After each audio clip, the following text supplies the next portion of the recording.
Okay, we're going to get started up again.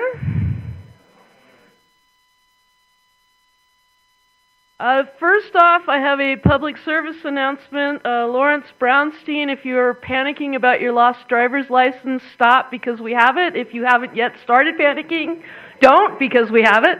But please come get it at some point.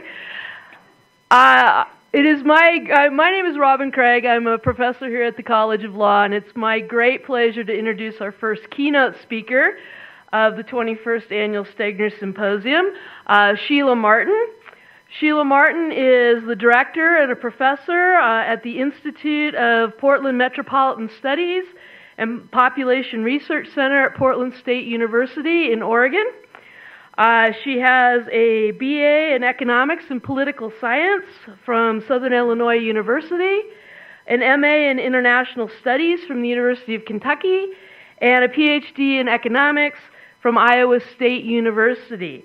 Among other things, she has served as Washington State Governor Gary Locke's Economic Development Advisor, but since 2004 has been at Portland State University working on a variety of projects, but what she's here to talk to us today is Oregon's food shed concept in a talk entitled Community Food Systems and Regional Resilience. So please welcome Sheila Martin.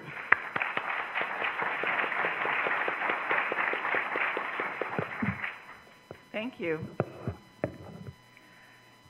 It's going to be fun to talk about food. We just talked about water, so we're talking about food now, and it's a very fun thing to talk about. A question that I've been posed is what's the connection between food systems, community food systems in particular, and regional resilience? So I could ask you some kind of silly questions to help you make that connection, food systems, resilience. Questions like, who here has ever eaten? Who's ever eaten with other people? What about who has used food as a way to celebrate an important event? Or have you ever brought food to someone to help them recover from some kind of disaster or loss that they've experienced? Now, these are kind of silly questions because we all know that food is an incredibly important part of our sense of community, of our experience of being human. After all, where does the term comfort food come from? Incidentally, if you look up the term comfort food in the sort of Flickr community Creative Commons, you get sort of the iconic macaroni and cheese and chocolate ice cream. But maybe some things you wouldn't expect, like miso soup. And my favorite, an Italian beef sandwich covered with spicy peppers. And the point is that comfort food, it reminds you of home. It makes you feel loved. So home, food, comfort, community, these concepts are all sort of intertwined. And because community is an important key to resilience, that's how I want to help you make the connection between community food systems and regional resilience. I think that community food systems can be an important tool for us in building regional resilience. We've already heard about buildings, infrastructure, water, energy, but we might not think so much about the role of community food systems in regional resilience. So one of our last speakers, Tony, I think it was, talked quite a bit about what we meant by resilience. So I'm just going to take a couple minutes to talk about that. Since I am an economist, I know that economists think about resilience in terms of our ability to withstand or recover or adapt to economic shocks. You know, can think about something like a base closure or the deindustrialization that we've seen devastate a lot of towns in the Midwest. Engineers and planners might think about a community's ability to recover from a natural disaster like the superstorms that we've seen recently or Hurricane Katrina. Biologists might think of resilience as the ability of a natural system to recover from a change in ecology like global warming or an algae bloom. And psychologists or social workers or parents they think about resilience as an individual's ability to recover from an important loss, an injury, maybe some kind of illness. So in that case, resilience is about an individual's ability to maintain some kind of normal psychological or physical functioning. But I've recently taken a look at Judith Rodin's book on resilience, and this is how she defines it. But I think all of these concepts and definitions of resilience have one important thing in common. They're about building a path forward. That means that individuals, people, and communities, plants and animals, they all have to have the ability to innovate, to adapt to the new situation that they find themselves in. And when we talk about regions, our hope is that that path forward doesn't mean a path out. That instead of abandoning their community, that what people do in response is they stay and they reinvent the community that they're a part of. So I want to introduce this concept of the Resilience Capacity Index, which was developed by Catherine Foster and her colleagues that were working on the Building Resilient Regions project at the University of California at Berkeley. They broke down the elements of regional resilience into these factors that they found evidence that these factors contribute to regional resilience. So I just want to introduce this and use it as a framework for examining the role of food systems in resilience. So the first element, regional economic capacity, the first factor there is income equality. And the reason that they included that is because a more equal distribution of income helps develop a more cohesive response to shocks, to economic and other kinds of disasters. The second factor, economic diversification, helps insulate an economy from shocks. And regional affordability is important because if people are spending all of their money on housing, a high proportion of their money on housing, then they don't have a lot of reserve in case of some kind of an economic disaster like the loss of a job or an illness or an injury. And then the last one there under economic capacity is business climate. And what they meant by that was the ability of entrepreneurs to innovate and create new opportunities from what might look like an economic disaster. There's usually some new opportunity to be had in the midst of an economic downturn. That's what the concept of creative destruction is all about that Joseph Schumpeter coined. So if there's a lot of churn, a lot of new businesses, a lot of small business creation, then that builds our ability to respond to economic crises by finding that opportunity. So then their second element is this socio-demographic capacity. And that's really about social system adaptability to crises. So educational attainment is certainly important in a community's ability to adapt, and I'll come back to that. But high levels of disability, poverty, or lack of health insurance, those all limit a community's ability to respond to disasters or downturns. The third element there, community connective capacity, it's really it's about social capital, the social capital that's inherent in communities. And the first one, civic infrastructure, it's the way they measure it is by the strength of the nonprofit sector and their ability to respond to disaster. The second is the stability of the population. So how stable is the population? There are a lot of people moving in and out all the time, and they believe that that's important because a region can be more cohesive if there's a stable group of people who are committed. Home ownership indicates a willingness to invest in the future of your community, and voter participation indicates a faith in our democratic institutions. So I think that this framework gives us a useful way to think about how community food systems can contribute to regional resilience. So, we have to define our terms here. So this is a definition of a community food system that was developed in 1999 by two authors who've been pretty influential in this subject, Feenstra and Garret. And Gail's at the University of California at Davis, and Stephen Garrett's at Washington State University in Extension. And Extension people have been very prominent in the whole food system sustainability movement. Their definition of community food systems is very complex. It's a complex system rooted in a particular place.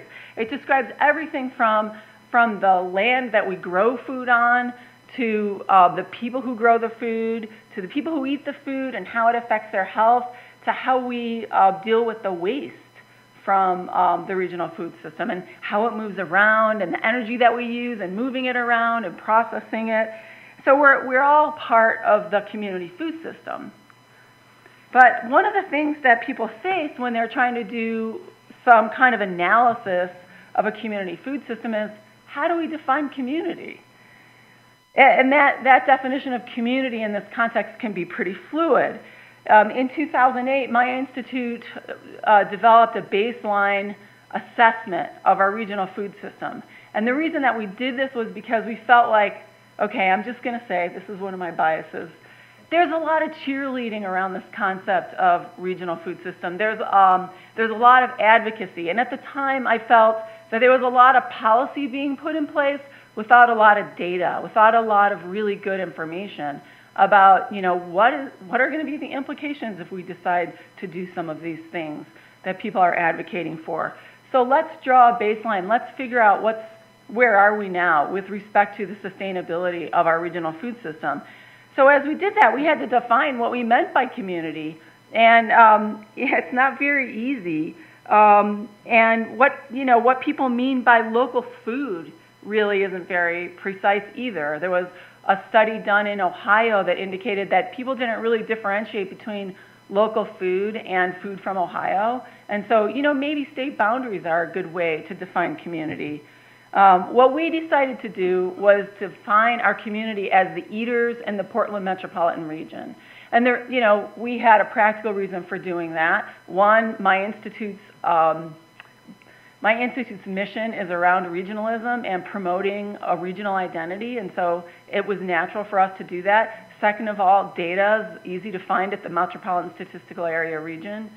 But that doesn't include all the producers in that food system. So when we were looking at statistics related to the producers, we included all of the producers in Oregon and Washington.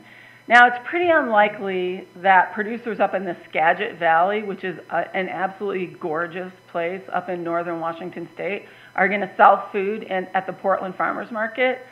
And, so maybe this was a less than perfect definition.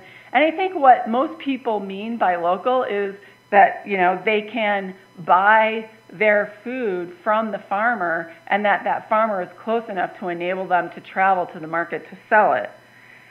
But when we did this benchmarking, we decided one of the things we needed to do was to sit down and develop a set of goals for our regional food system.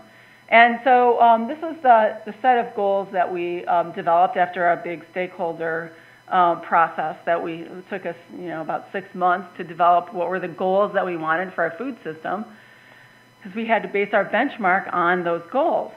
Well, what we decided was that maybe community is a set of people who all share goals about a particular regional food system. So maybe that's a good way to do it. When Salt Lake City recently did a community food assessment, they also focused on the city of Salt Lake City and the eaters within the city of Salt Lake City. But they also looked at the producer community within a 250-mile radius. So that's how they defined their community. So there's a number of different movements or important concepts within community food systems that I just want to talk about and explain a little bit. The first one is this idea of local food. And it's really kind of akin to the idea of import substitution in economic development. Let's grow what we're going to eat. Let's grow more of it here. There's lots of benefits that we can get from that. The food will be fresher. We'll have a lower carbon footprint, maybe. It contributes to our local economy by keeping more of the money here. And it reduces our dependence on imported food. So then maybe if there is some kind of a problem with global distribution systems, we won't be subject to that global supply chain, and we'll still be able to eat because we'll have it right here. One of the other important concepts is this idea of slow food. Slow food is slow because instead of just heating it up, we're going to actually cook it. And, you know, people go to extremes with respect to slow food. I know one guy who roasts his own coffee beans, grinds his own coffee beans, makes his own coffee. That takes a really long time. I can't wait that long in the morning for my cup of coffee. But if we're making our food and, you know, spending a lot of time in community, we're building community, we're eating healthier, we're spending time with our family. Those are the ideals behind the slow food movement. So then another important movement is food system sustainability and resilience. And the idea there is let's make our food system more sustainable from a whole bunch of different perspectives. By preserving farmland, by making sure farmers can actually make a living, by making sure farm workers are paid fairly, by making food more healthy and more affordable, and by reducing the environmental impacts of how we grow our food. And then another pretty interesting movement in the whole food systems movement is urban food. So the idea there is let's grow food in our cities. That way, it can be fresher for the people in the city. People can actually remember where food comes from. We can use it to educate people about how to grow food. And so there's a number of benefits that people point to for growing food in cities. However, there are a lot of tensions, a lot of actually competing objectives among all of these movements that I just talked about. There's a lot of them. I'm just going to talk about a few. The first one is about food equity, or what a lot of people call food security. So we want to reduce hunger. We want to improve nutrition. We want to improve the amount of healthy food people are eating. But fresher, organic, local food, isn't that a lot more expensive? And how can we expect people who are on very limited income that are already facing issues of food security to make those choices? And so some of that is surely true. Organic food has a pretty significant price premium. There's a wide range of price premium among organic food, and it changes all the time, but it can be very significant. But when you're talking about local food, it's not always true that local food is more expensive. You have to be comparing apples to apples, so to speak. It's not hard if you're comparing the same food at the same time to find food at a food stand, a local food, farmer's market or food stand that is no more expensive than what you might find at Safeway. So think about August when all those zucchini and cucumbers and even those tomatoes are in season. You're probably gonna find some pretty good deals at the farmer's market. No more than you would pay even at Walmart. But making fresh produce available year-round in lots of parts of the United States is not very practical, and it's probably pretty expensive. So for those of us living in temperate climates, what are we supposed to do during the winter and early spring? I mean, there's only so much onions, potatoes, and Swiss chard and pickles you can eat all winter, right? I suppose meat would also fall in, but then there's also other problems with respect to meat and sustainability. So that brings me to my next tension in the food systems movement. So food system localization and productivity versus food productivity and choice. Localizing food economies, we believe can, reduce emissions from the transportation of food, improve food security, improve health by allowing people access to food locally. But here's the problem with that. These are hazelnuts, in case you've never been through a hazelnut orchard. Oregon grows 90% of the hazelnuts grown in the United States. We can't eat them all. And we don't grow any bananas. Does that mean that I can't have a banana on my cereal in the morning if I'm like a good food systems person? If we reprogrammed all of our farmland to try to grow just what we need locally, what would that mean? What would that do to our current food prices? And what would happen to our food export economy? There's some basic tenets of economic theory that point to the importance of specialization in productivity. The fact is that places like, some places are good at growing some things than others. Think Oregon and hazelnuts, or Idaho and potatoes, or Utah and beef. And if we give up on the theory of comparative advantage and try to grow food in places where it's not ideal, our food prices are likely going to rise, and that gets back to our food equity issue. So there's some evidence developed by an economist named Steve Sexton from Duke University that productivity we would sacrifice productivity a great deal if we tried to localize our food system. And what he did was he looked at a few crops, and this was a pretty limited study, but he looked at a few crops and he said, what if every state tried to just grow the crops that they need for that state? And what would we have to do in order to make it just as productive as the current food system? And what he found was that there would be a significant increase in the amount of land and fertilizer and other carbon-based inputs that would be required in order to maintain current productivity levels. So his study was pretty limited, but it really points out that there would be a great deal of adaptation and innovation that would be required in order to significantly localize our food system without suffering significant increases in prices. It might require our willingness to adapt our eating patterns, so maybe I wouldn't be able to put that banana on my cereal in the morning. Or it might require that we focus our agricultural innovation on finding ways to diversify local agriculture without sacrificing productivity, without using the land that we need for other things, as I'll talk about in a minute, or without increasing the requirements for carbon-based inputs. So here's another one of these tensions, urban food versus preserving farmland. This is one of my favorite ones. So it sounds great, we're going to grow food in cities. And I have colleagues that are doing a lot of work on urban agriculture. And urban farming's on the rise in the United States. This is a drawing of a rendering of an urban farm that is being proposed in Raleigh, North Carolina. And I was going to put the North Carolina map on here, but North Carolina is one of those places where farmland is disappearing like crazy. So, and Oregon has an urban growth boundary, right? But the argument I'm going to make is certainly also applicable in Utah. Our urban growth boundary has been pretty effective, but there is continuous pressure, political pressure on the urban growth boundary to expand it because we have lots of population growth. Every place in the West is experiencing a great deal of population growth, and farmland is being converted.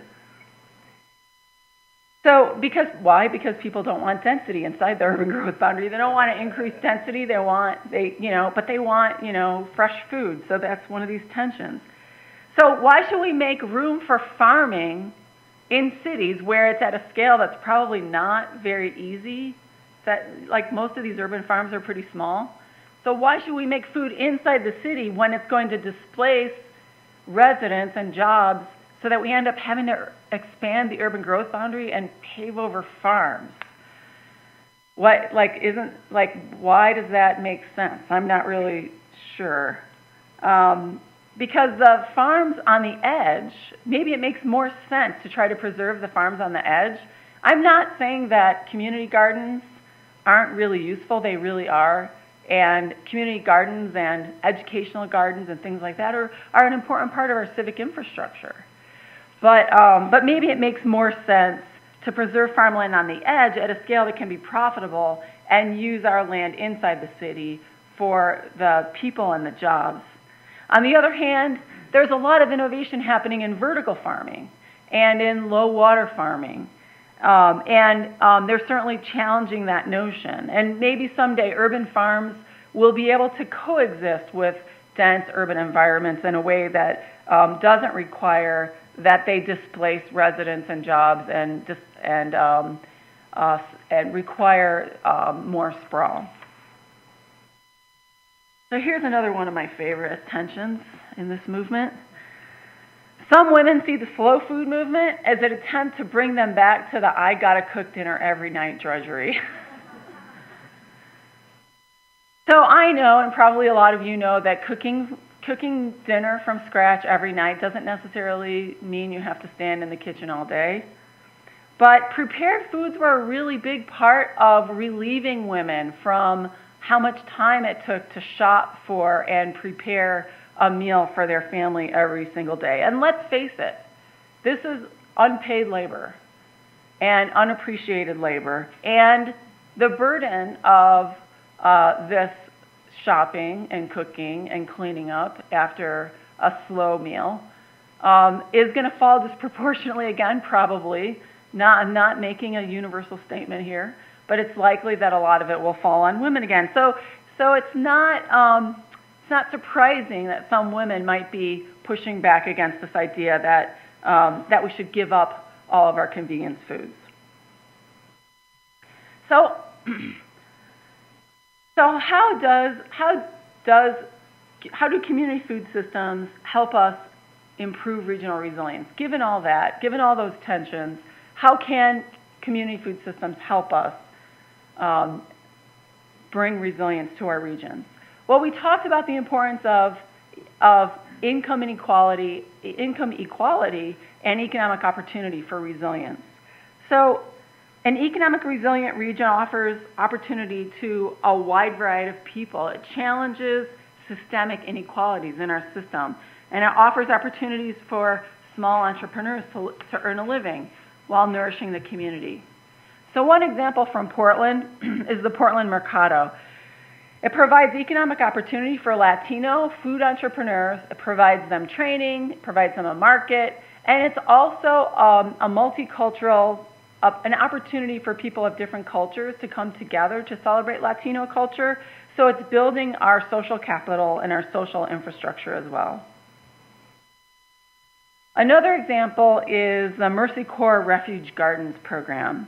Refuge Gardens connect refugees from Myanmar and Bhutan with what they need in order to become successful small farmers. And so they help them get access to land, equipment, supplies, training, and they help them get space at the farmers markets. And there's also a community-supported agriculture program that they run. So another example of this is of how community food systems can expand economic opportunity is Dave's Killer Bread. Has anybody eaten Dave's Killer Bread? Great. Then you know that part of the story of Dave's Killer Bread. It's the #1 organic sliced bread in the country right now, but it started in Portland. And it also offers economic opportunity to people with a criminal background. 30% of Dave's Killer Bread's employees are people with a criminal background, including the plant manager and the director of community relations. And they found that by offering opportunities to people with a criminal background, they actually were getting a really a very loyal workforce. And so it was good for their bottom line because they didn't have a lot of turnover. And they found that the community really supported this social mission. And it's really been good for their business model. So the Mercado, Mercy Corps Refuge Gardens, and Dave's Killer Bread are examples of how our community food system can improve resilience by broadening economic opportunity. Now, there's also the diversification side. Remember, we talked about diversification, improving our resilience because it can help us defend us from downturns. And so, one of the things that food entrepreneurs do is they take food that's grown in our food system and turn it into value-added products. So the peppers that you see there are grown by my friend Ann Berblinger at Gales Meadow Farm, and she's been experimenting with a wide variety of hot sauces. So we don't have to buy hot sauce from Louisiana anymore, although I don't, actually there's some things to think about there about Are we actually gaining jobs, or are we just transferring them from one place to another? But it does help the community capture money locally, and it requires that these small food entrepreneurs emphasize that they differentiate their product in the marketplace by emphasizing that local value. Another example of this is Clear Creek Distillery, which makes a beautiful fruit brandies. Pears are a very difficult thing to export, especially Bartlett pears, and they've found ways to add value to pears. Those brandies are really delicious. I would recommend trying them if you're of that ilk.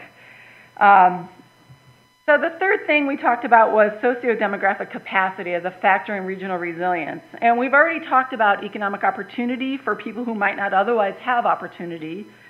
But we also know that we can fight poverty and hunger by teaching people to grow their own food on those community gardens that I talked about, and teaching them how to preserve food when food is in abundance on lower end costs, and gleaning food that otherwise gets wasted. So I have 1 minute to talk about the thing that I wanted to talk about the most. The final element in the resilience index is community connective capacity, and this is where I believe food systems have a great deal to contribute, because community gardens and farmers markets, they're an important part of our civic infrastructure, and because food occupies such an important place in our lives, it helps us develop what sociologists call community attachment, and community attachment improves regional resilience. Ed Glazer, some of you may have read some of what Ed Glazer has written. If you're an urbanist, you probably have. He's studied the tie between community attachment and regional resilience. He might not have called it that, but that's what he was doing.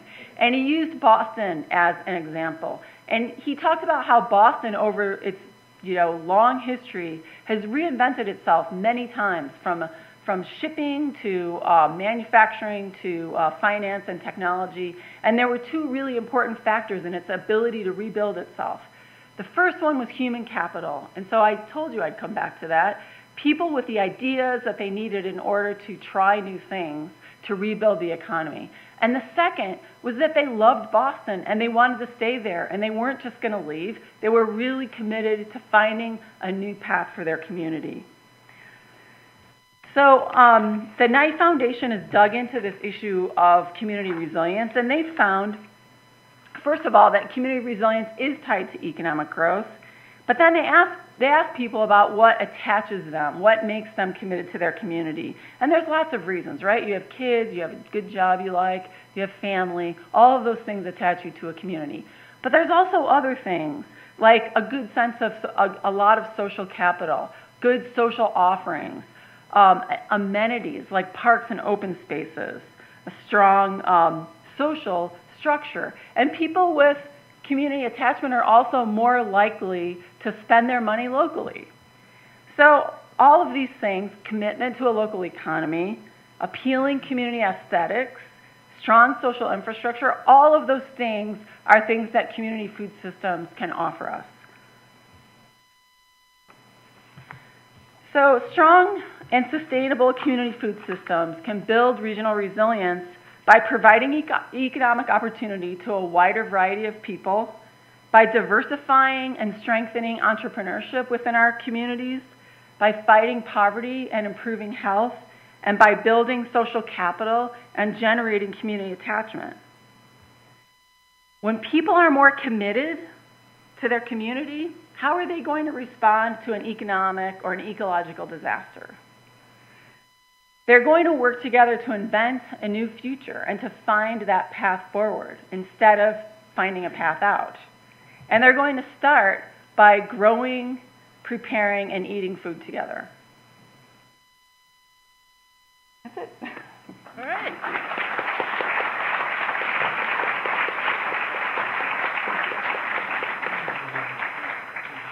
Okay, we have time for probably a couple of questions. I will mention there is no break after this talk, and we're going to go directly into our next panel, so I am going to cut the questions off at 20 minutes to, so that we can stay on schedule and not shortchange the last panel. So do we have questions for Sheila? All right.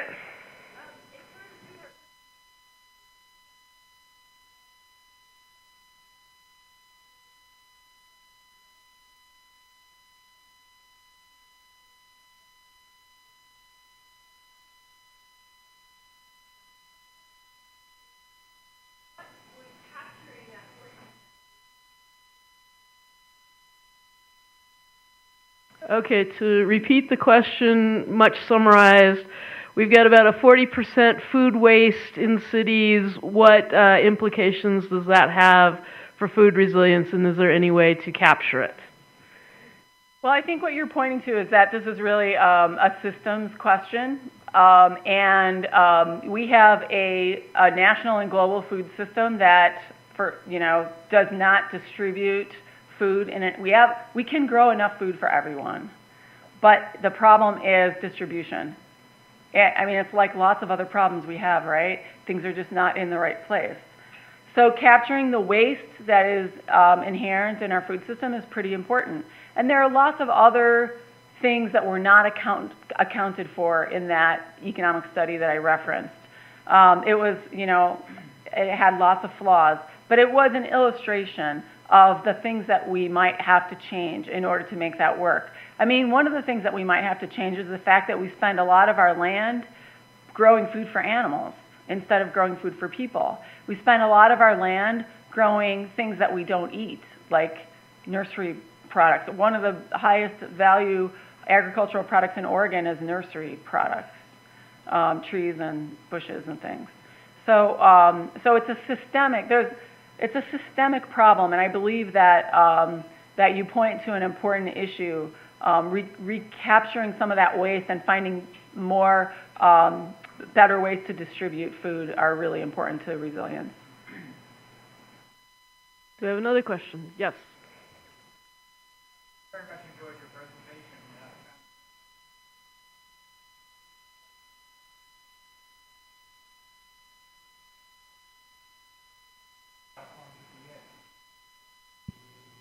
Most of the cities I've worked in,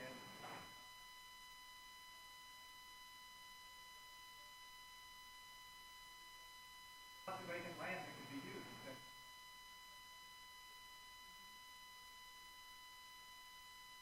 A lot of backyards where we have one metal, turf grass. In London, they produce 30% of their food in the backyard. So it seems if we use those resources, we don't have to have big gardens and then somehow push people out instead and erode the small farms. I appreciate your point, and I'm sure that I have a lot of colleagues at PSU that would argue with me. Can you repeat the question first? Oh, I'm sorry. He was telling me that I was proposing a false dichotomy between urban food and preserving small farms on the edge, and it's certainly a fair point. And I think that there certainly are a lot of places where land is wasted, where it could be used for food. As you know, there are lots of issues related to urban soil contamination that people are learning how to address. But that's certainly a fair point. I think that the difficulty, in places like Portland where we are really sort of filling in and densifying, it's maybe not as it's not as easy as you might pose in other places as it might be in other places. And there's also still a lot of political pressure to expand the urban growth boundary onto those small farms. So I guess what I'm hoping is that we can find a way to provide the benefits that urban farms can provide in those backyard places, but still preserve those small farms that are farming at the scale to really provide profits for farmers. Okay, and with that, let's thank Sheila Martin. She will be here after the panel.